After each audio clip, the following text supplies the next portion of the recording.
नमस्कार दोस्तों, हमारे यूट्यूब चैनल एग्जाम लर्नर में आपका स्वागत है। दोस्तों, इस वीडियो में हम लोग भारतीय अर्थव्यवस्था यानी कि इंडियन इकोनॉमी के पिछले वर्षों के आरओ प्री और मेंस परीक्षा में पूछे गए सभी प्रश्नों को देखेंगे। ये आपके आने वाले एग्जाम आरओ यानी कि समीक्षा अधिकारी और सहायक समीक्षा अधिकारी जो कि 20 सितंबर को होने वाला है, उसके लिए महत्वपूर्ण है। तो दोस्तों, वीडियो को लाइक शेयर कर दीजिएगा और चैनल को अभी तक आप सब्सक्राइब नहीं किए हैं तो चैनल को सब्सक्राइब करके साथ में बेल आइकन को प्रेस कर लीजिएगा, जिससे आने वाले अगले वीडियो का नोटिफिकेशन आपको पहले मिल जाए और इसका पीडीएफ आपको हमारे टेलीग्राम चैनल पर मिल जाएगा। नीचे डिस्क्रिप्शन में टेलीग्राम का लिंक दे दिया गया, वहां से ज्वाइन करके आप पीडीएफ डाउनलोड कर सकते हैं। तो चलिए शुरू करते हैं। पहला क्वेश्चन आपका, मिश्रित अर्थव्यवस्था का अर्थ क्या है? तो ऑप्शन आप देख सकते हैं यहाँ। तो इसका सही आंसर हो जाएगा ऑप्शन बी सही होगा यहाँ, जहाँ राष्ट्रीय अर्थव्यवस्था में सार्वजनिक क्षेत्र के साथ साथ निजी क्षेत्र भी विद्यमान हो, वह आपका मिश्रित अर्थव्यवस्था होगा। बी विकल्प आपका सही हो जाएगा। भारतीय अर्थव्यवस्था जो है आपका मिश्रित अर्थव्यवस्था का एक उदाहरण है। नेक्स्ट क्वेश्चन है आपका, 2000 से 2001 में भारत की आर्थिक विकास की दर क्या थी? तो इसका सही आंसर हो जाएगा ऑप्शन बी 4.4%।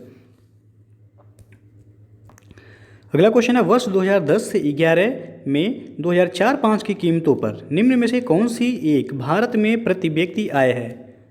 तो इसका सही आंसर हो जाएगा ऑप्शन डी 35,993 रुपये। 2010-11 के त्वरित अनुमान के अनुसार 2004-5 की कीमतों पर भारत में प्रति व्यक्ति आय जो था वह 35,993 रुपये था, जबकि 7 जनवरी 2020 को जारी राष्ट्रीय आय के प्रथम अग्रिम अनुमान के अनुसार वर्ष 2019-20 में 2011-12 एवं चालू कीमत पर प्रति व्यक्ति आय क्रमशः कितना है? तो 96,563 रुपये। आपको ये डाटा नया वाला याद रखना है, 96,563 रुपये तथा 1,35,050 रुपये अनुमानित है आपका। तो यहाँ आपका पूछा गया है 2010-11 में 2004-5 की स्थिर कीमत के अनुसार, तो डी विकल्प आपका सही हो जाएगा 35,993 रुपये। अगला क्वेश्चन है, विनिमय साध्य विलेख अधिनियम प्रभावकारी हुआ कब?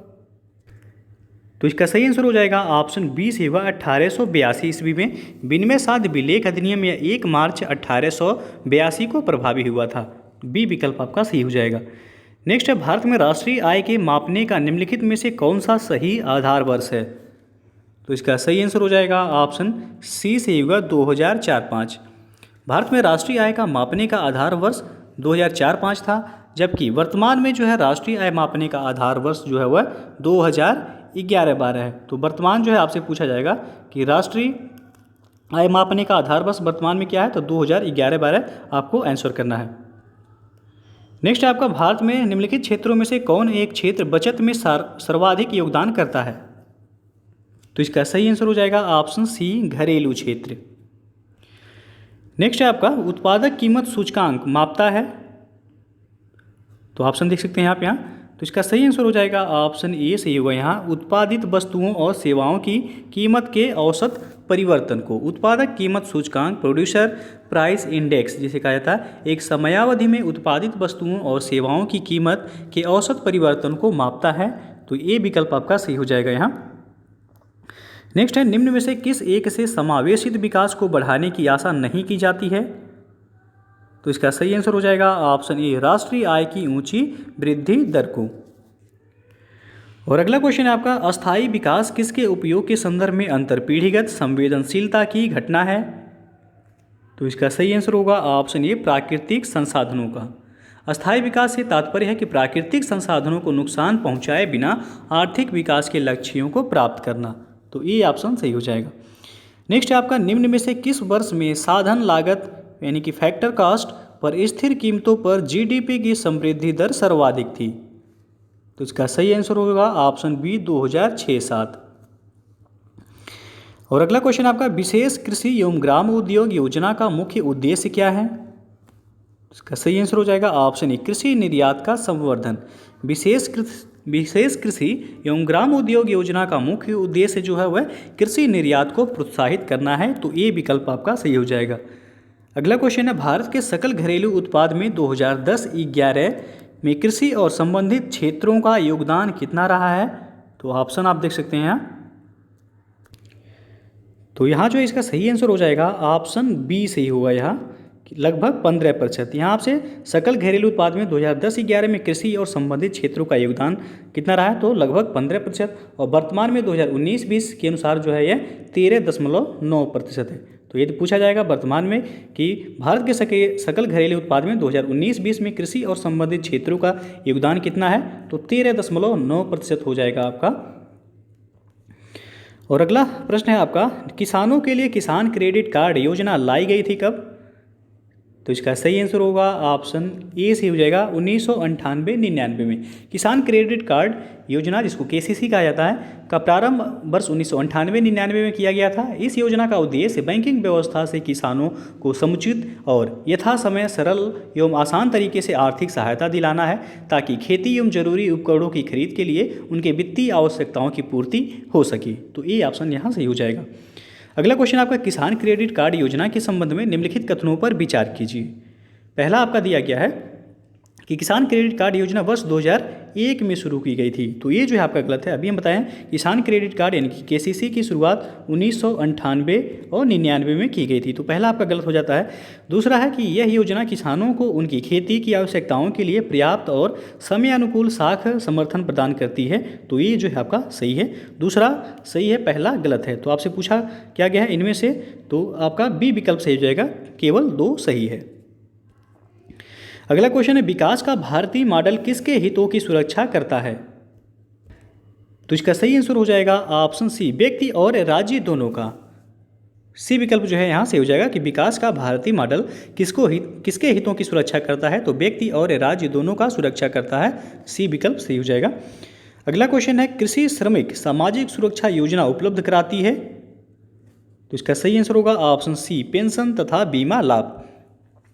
भारत सरकार की कृषि श्रमिक सामाजिक सुरक्षा योजना को 1 जुलाई 2001 से शुरू किया गया था। कब शुरू किया गया था? तो 1 जुलाई 2001 को शुरू किया गया था। और यह योजना जीवन बीमा सुरक्षा, एक मुफ्त जीवन लाभ तथा कृषि मजदूरों को पेंशन लाभ उपलब्ध कराती है। और फरवरी 2004 में इस योजना को बंद करके इसी वर्ष से सामाजिक सुरक्षा योजना प्रारंभ की गई। और इस योजना में अन्य बातों के साथ जो है कृषि क्षेत्र को भी शामिल किया गया है। तो यहाँ से पूछा गया है कि सामाजिक सुरक्षा योजना उपलब्ध कराता है क्या, तो पेंशन तथा बीमा लाभ। अगला क्वेश्चन है आपका, निम्नलिखित में से कौन सा राष्ट्रीय बागवानी मिशन का उद्देश्य नहीं है? ऑप्शन देख सकते हैं आप यहाँ। तो इसका सही आंसर होगा ऑप्शन ये जो है यहाँ सही हो जाएगा आपका कि वित्तीय सहायता प्रदान करना। राष्ट्रीय बागवानी मिशन का उद्देश्य क्या नहीं है, तो वित्तीय सहायता प्रदान करना इसका उद्देश्य नहीं है। राष्ट्रीय बागवानी मिशन का उद्देश्य बागवानी क्षेत्र में ऊंची समृद्धि प्राप्त करना और शस्योत्तर व्यवस्था यानी कि पोस्ट हार्वेस्ट मैनेजमेंट करना तथा मानव संसाधन का विकास करना, और इसमें वित्तीय सहायता प्रदान करने को सम्मिलित नहीं किया गया है। तो ये विकल्प आपका सही हो जाएगा। नेक्स्ट है आपका, कथन दिया गया है ए कि भारत में खाद्यान्न उत्पादन में लगभग आत्मनिर्भरता प्राप्त हो गई है। कारण आर है, अब भारत थोक मात्रा में खाद्यान्न का आयात नहीं करता है। उपरोक्त वक्तव्यों के संदर्भ में निम्नलिखित में से कौन सा सही है, ये आपको बताना है। तो इसका सही आंसर हो जाएगा ऑप्शन ए सही होगा। ए तथा आर दोनों सही हैं तथा आर ए की सही व्याख्या करता है। यानी कि भारत में खाद्यान्न उत्पादन में लगभग आत्मनिर्भरता प्राप्त हो गई। जब से हरित क्रांति भारत में हुई है उसके बाद से खाद्यान्न उत्पादन में भारत में आत्मनिर्भरता हो गई है। ये सही हो जाएगा आपका। अब भारत जो है थोक मात्रा में खाद्यान्न का आयात नहीं करता है। तो दोनों ही जो है कथन सही है। ये विकल्प आपका सही हो जाएगा। नेक्स्ट आपका पीडीएस के संबंध में वर्ष 2000 में प्रकाशित लेखा एवं परीक्षा नियंत्रक की रिपोर्ट के अनुसार वर्ष 1992-93 से 1998-99 में खाद्यान्न पर दिए जाने वाले अनुदान में वृद्धि हुई है। तो इसका सही आंसर हो जाएगा ऑप्शन बी सही होगा, यहाँ 3 गुने से अधिक। अगला क्वेश्चन है आपका, निम्नलिखित में से कौन सा कृषि उत्पाद अपने निर्यात से देश के लिए सर्वाधिक विदेशी मुद्रा प्राप्त करता है? तो यहाँ जो है ये क्वेश्चन 2010 में पूछा गया था। 2010 में जो है आपका वो कच्ची कपास था। कच्ची कपास जो है सर्वाधिक विदेशी मुद्रा प्राप्त करता था। वर्तमान में यदि देखा जाए वर्तमान परिप्रेक्ष्य में, तो यह हो जाएगा आपका चावल। चावल सर्वाधिक विदेशी मुद्रा प्राप्त करता है, $7,751 मिलियन। तो वर्तमान में यदि पूछा जाएगा तो आपको चावल टिक करना है। नेक्स्ट आपका, मौसम आधारित फसल बीमा योजना सर्वप्रथम लागू की गई थी। तो इसका सही आंसर हो जाएगा ऑप्शन बी, कर्नाटक में। मौसम आधारित फसल बीमा योजना सर्वप्रथम कर्नाटक में खरीफ 2007 में लागू की गई थी। इसके बाद खरीफ 2008 सत्र में इसे हरियाणा, पंजाब और तमिलनाडु में भी लागू कर दिया गया था। तो सबसे पहले जो आपका कर्नाटक में, बी ऑप्शन आपका सही होगा। नेक्स्ट है, निम्नलिखित में से कौन सा भारतीय कृषि की निम्न उत्पादकता का कारण नहीं है? तो इसका सही आंसर हो जाएगा ऑप्शन सी, सहकारी कृषि। और नेक्स्ट क्वेश्चन है आपका, राष्ट्रीय कृषि विकास योजना के लिए निम्नलिखित में से कौन सी वित्त व्यवस्था सही है? तो यहाँ राष्ट्रीय कृषि विकास योजना के संबंध में बताना है। तो ए ऑप्शन आपका सही हो जाएगा। राज्यों का जो है अंश है 0% और केंद्र का इसमें 100% है। ए ऑप्शन आपका सही हो जाएगा। नेक्स्ट है, किसी फार्म के चल लागत पूंजी में निम्नलिखित में से क्या शामिल नहीं है? तो इसका सही आंसर हो जाएगा ऑप्शन डी, भूमि राजस्व। किसी फार्म के चल लागत पूंजी में भूमि राजस्व शामिल नहीं होगा, जबकि बीज, उर्वरक, उसके बाद जो है सिंचाई, जल इत्यादि इसकी चल लागत पूंजी में शामिल होंगे, क्योंकि ये सभी कृषि आगत एग्रीकल्चर इनपुट्स में शामिल हैं आपका। तो यहाँ डी विकल्प जो है आपका सही हो जाएगा। अगला क्वेश्चन है, निम्नलिखित में से कौन सी एजेंसी भारत से कृषि सामानों के निर्यात में सम्मिलित नहीं है, यानी कि सहभागी नहीं है? तो इसका सही आंसर हो जाएगा ऑप्शन सी सही होगा। यहाँ आप देख सकते हैं ऑप्शन इफ्को जो है इसमें सम्मिलित नहीं है। नेफेड और स्टेट ट्रेडिंग कॉरपोरेशन, जिसको एसटीसी कहा जाता है, और एमएमटीसी भारत से कृषि उत्पादों का निर्यात करने वाली संस्थाएं हैं, जबकि इफ्को रासायनिक उर्वरक के उत्पादन या निर्यात एवं आयात करने वाली संस्था है इफ्को। तो यह जो है रासायनिक उर्वरक से संबंधित है आपका। तो सी विकल्प आपका यहाँ सही हो जाएगा। अगला क्वेश्चन है, भारत के राज्यों में से उत्तर प्रदेश निम्नलिखित में से किन फसलों का अग्रणी उत्पादक है? तो इसका सही आंसर होगा ऑप्शन बी से होगा। गेहूं, आलू और गन्ना का उत्तर प्रदेश अग्रणी उत्पादक है। नेक्स्ट है, स्वतंत्र भारत की प्रथम औद्योगिक नीति की घोषणा की गई थी कब? तो इसका सही आंसर होगा ऑप्शन बी, 1948 ईस्वी में।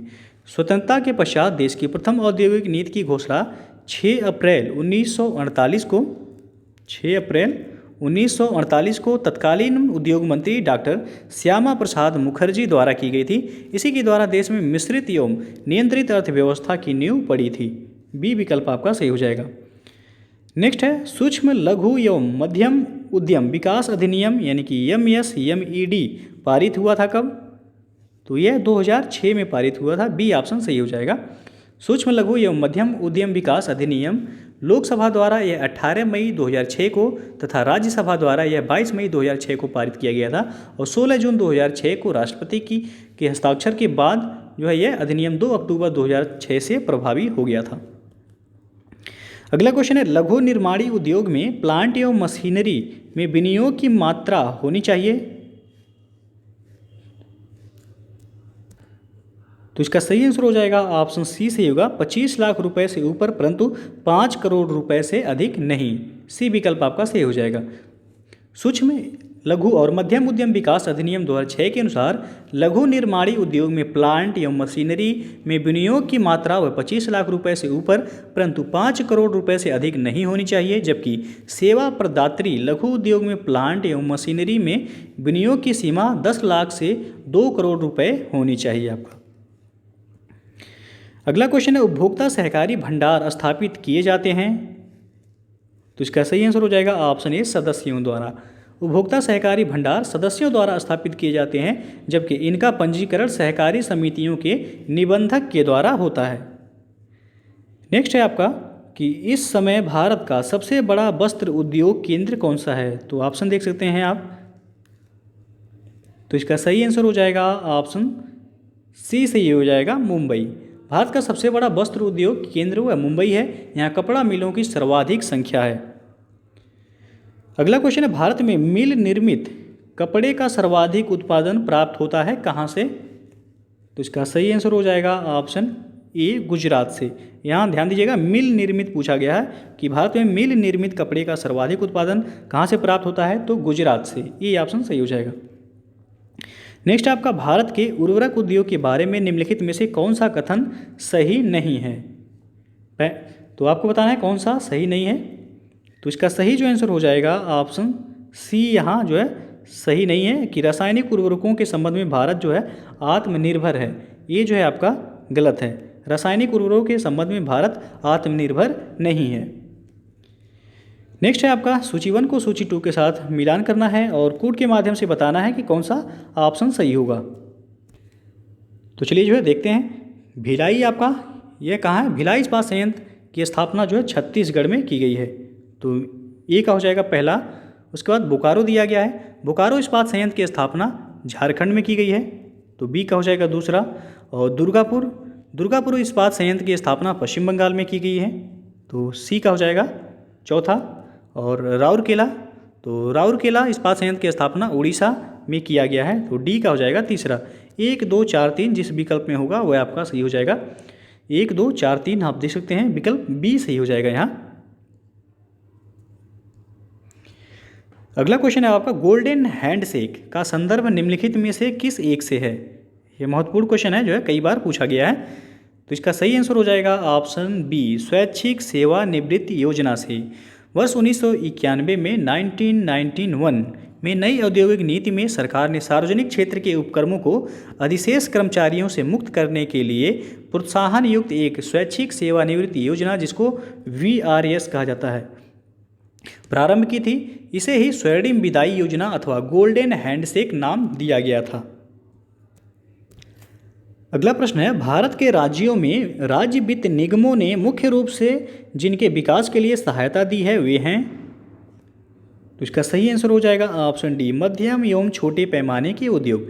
राज्य वित्त निगम राज्य स्तर की वित्तीय संस्थाएं हैं जो कि संबंधित राज्यों में लघु और मध्यम उद्यमों के विकास में महत्वपूर्ण भूमिका निभाती हैं। ये सार्वधिक ऋणों, इक्विटी डिवेंचरों में प्रत्यक्ष अभिदान, गारंटियों, विनिमय हुंडियों को भुनाने और आधार या विशेष पूंजी आदि के रूप में लघु एवं मध्यम उद्योगों को वित्तीय सहायता प्रदान करते हैं। तो डी विकल्प आपका सही हो जाएगा कि राज्य वित्त निगमों ने मुख्य रूप से जिनके विकास के लिए सहायता दी है वे हैं मध्यम एवं छोटे पैमाने के उद्योग।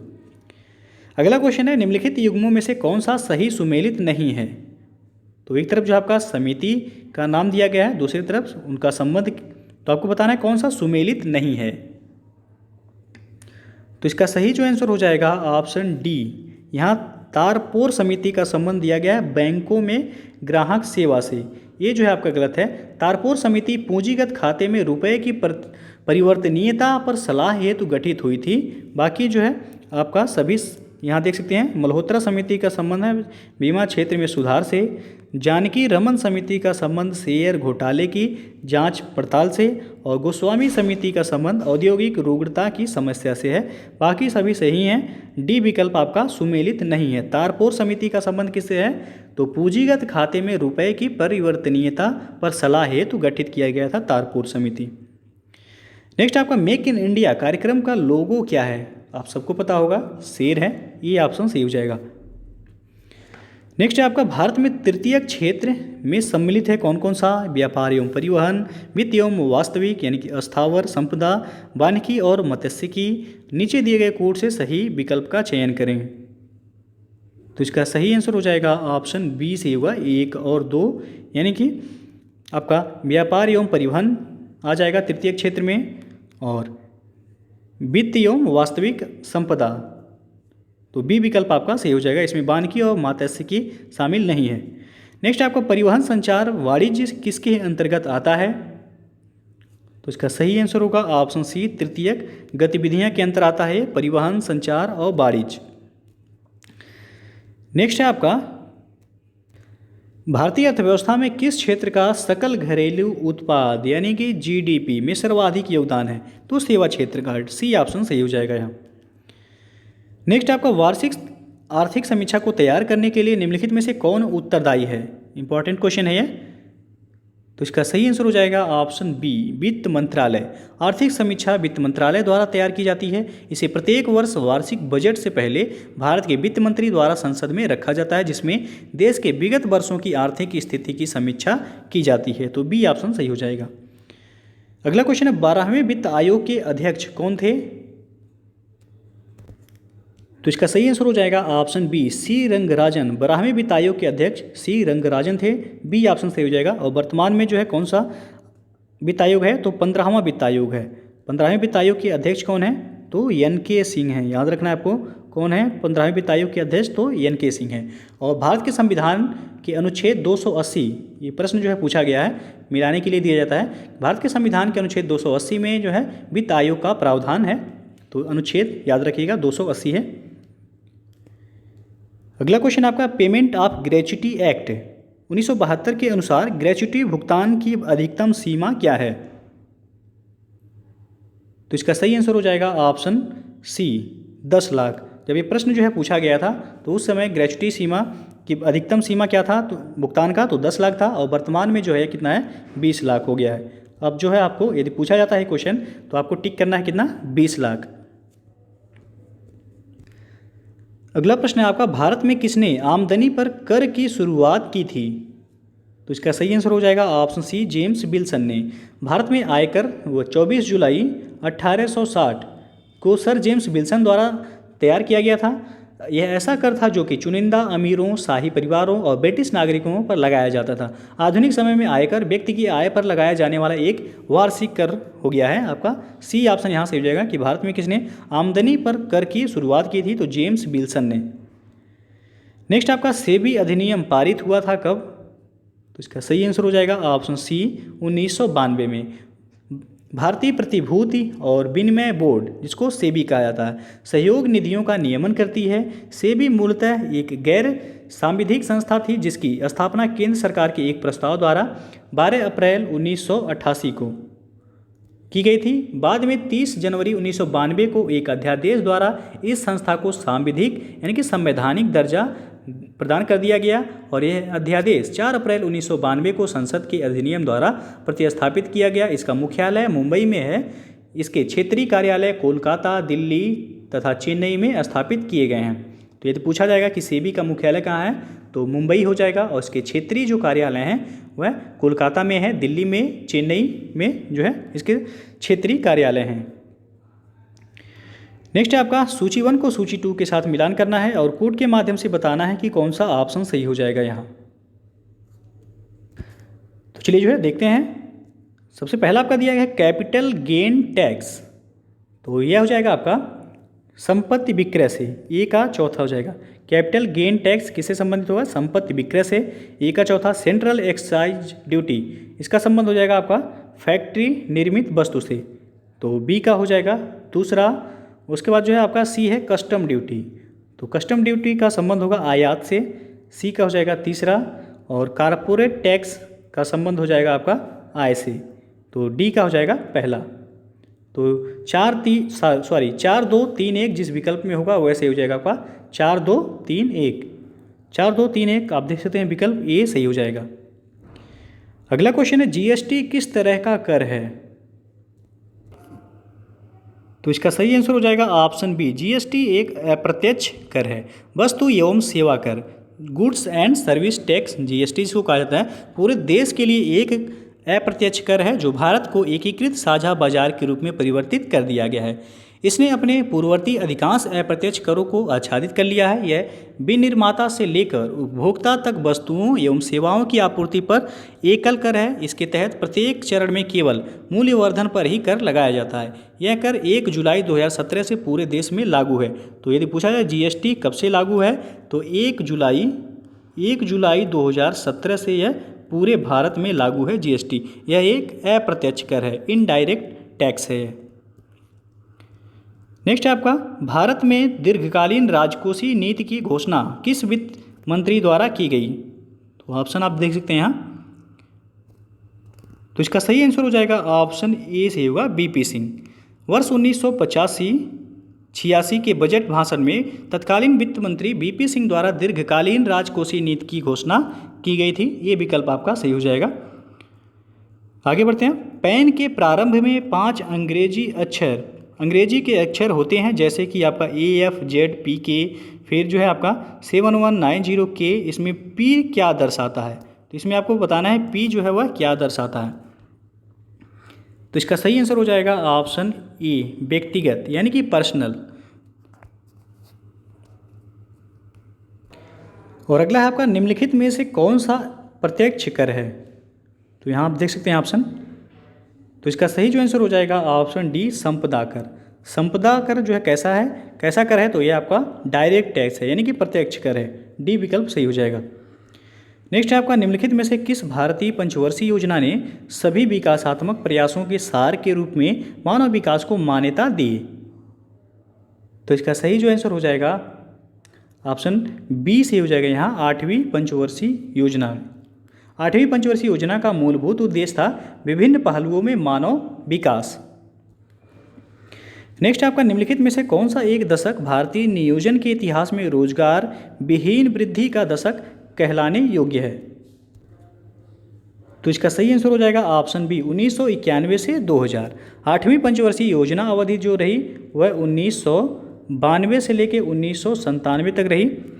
इसके दौरान जो है रोजगार सृजन पर योजना आयोग द्वारा किए गए अध्ययन के अनुसार इस योजना अवधि के पहले 2 वर्षों के दौरान संगठित क्षेत्र की रोजगार वृद्धि दर लक्षित जो थी वह 2.6% की तुलना में 0.36% दर्ज की गई थी। और 8वीं योजना अवधि में के शेष वर्षों में भी वार्षिक रोजगार वृद्धि दर लक्ष्य से काफ़ी नीचे रही थी।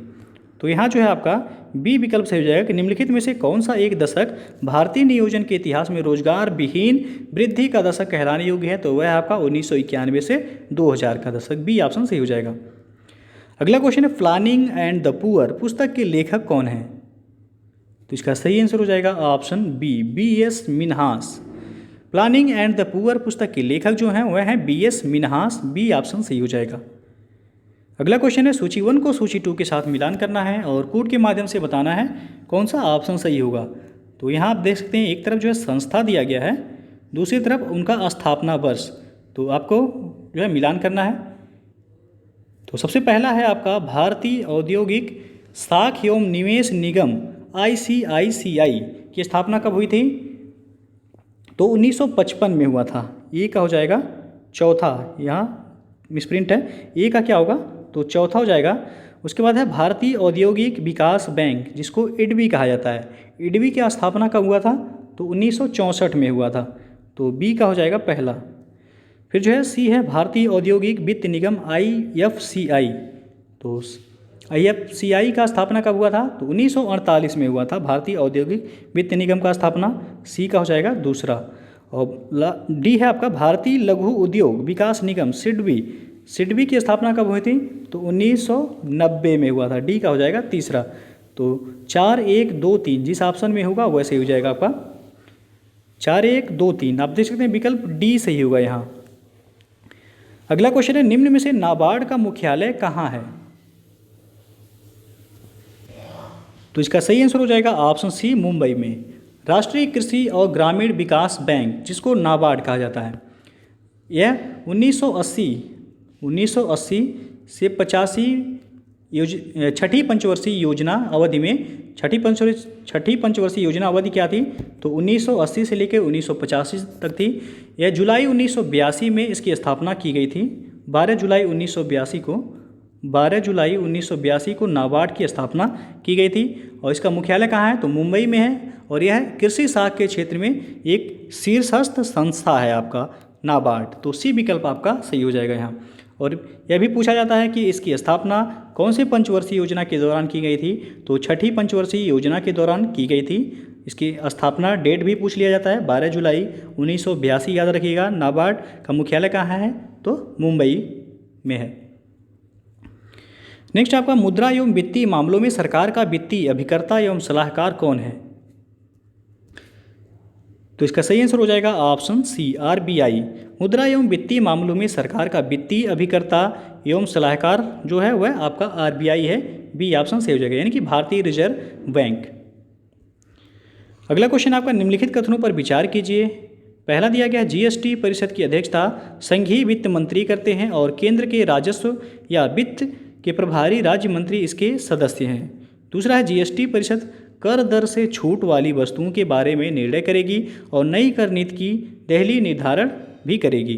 तीसरा है, राज्य सरकारों के पास वैट उगाही का विकल्प होगा यदि वे ऐसा चाहें। तो इनमें से आपको बताना है कौन सा सही होगा। तो इसका सही जो आंसर होगा ऑप्शन डी सही होगा। केवल 1 और 2 सही है। आप देख सकते हैं यहाँ कि GST परिषद की अध्यक्षता संघीय वित्त मंत्री करते हैं और केंद्र के राजस्व या वित्त के प्रभारी राज्य मंत्री इसके सदस्य होते हैं। पहला जो है सही है। उसके बाद जो है दूसरा, जीएसटी परिषद कर दर से छूट वाली वस्तुओं के बारे में निर्णय करेगी और नई कर नीति की दहली निर्धारण भी करेगी। तो पहला और दूसरा सही है। तीसरा जो है ये आपका कि राज्य सरकारों के पास वैट उगाही का विकल्प होगा यदि वे ऐसा चाहें, तो ये जो है आपका गलत है। तो डी विकल्प यहाँ सही हो जाएगा। नेक्स्ट है, भारत में सिक्के जारी करने के लिए कौन अधिकृत है? तो इसका सही आंसर हो जाएगा ऑप्शन ए सही हो जाएगा, भारतीय रिजर्व बैंक ऑफ इंडिया यानी कि आरबीआई। सिक्का निर्माण का दायित्व समय समय पर यथा संशोधित जो है सिक्का निर्माण अधिनियम 1906 के अनुसार भारत में सिक्के ढालने का एकमात्र अधिकार वह भारत सरकार को है और विभिन्न मूल्य वर्ग के सिक्कों के अभिकल्प तैयार करने और उनकी ढलाई करने का दायित्व भी भारत सरकार का है। लेकिन भारतीय रिजर्व बैंक के अधिनियम के अनुसार परिचालन के लिए सिक्के भारतीय रिजर्व बैंक के माध्यम से ही जारी किए जाते हैं। तो ए ऑप्शन सही हो जाएगा। और अगला प्रश्न आपका, कृषि क्षेत्र का शीर्ष बैंक कौन सा है? तो अभी हम जो है पहले बताए हैं कि कृषि क्षेत्र का शीर्ष बैंक जो है वह आपका नाबार्ड है। और नाबार्ड की स्थापना कब हुआ था?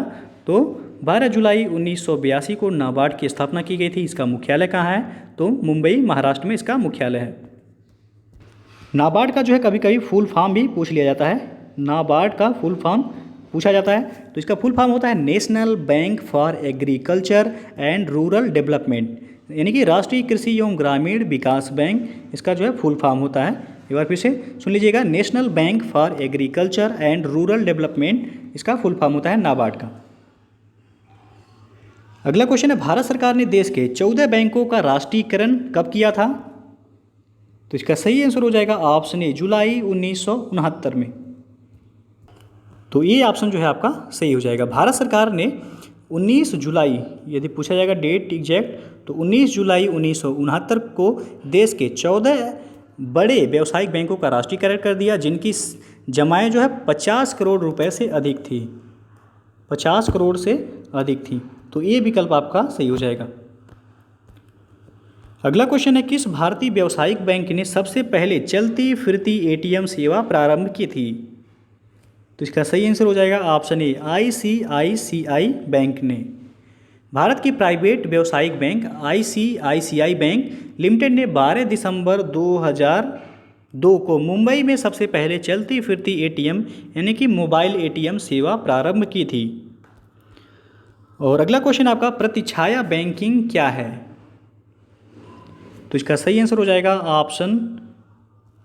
ऑप्शन बी यहाँ से हो जाएगा कि गैर बैंकिंग वित्तीय संस्थाओं द्वारा वित्तीय तथा अन्य गतिविधियों को संपन्न करना क्या कहलाता है? प्रतिछाया बैंकिंग कहलाता है। तो बी ऑप्शन यहाँ सही हो जाएगा आपका। अगला क्वेश्चन है, 2011 में सूक्ष्म वित्त संस्थाएं माइक्रो फाइनेंस इंस्टीट्यूशन निम्नलिखित में से किसकी सिफारिश पर स्थापित किए गए थे? तो इसका सही आंसर हो जाएगा ऑप्शन ए, मालेगाम समिति के सिफारिश पर।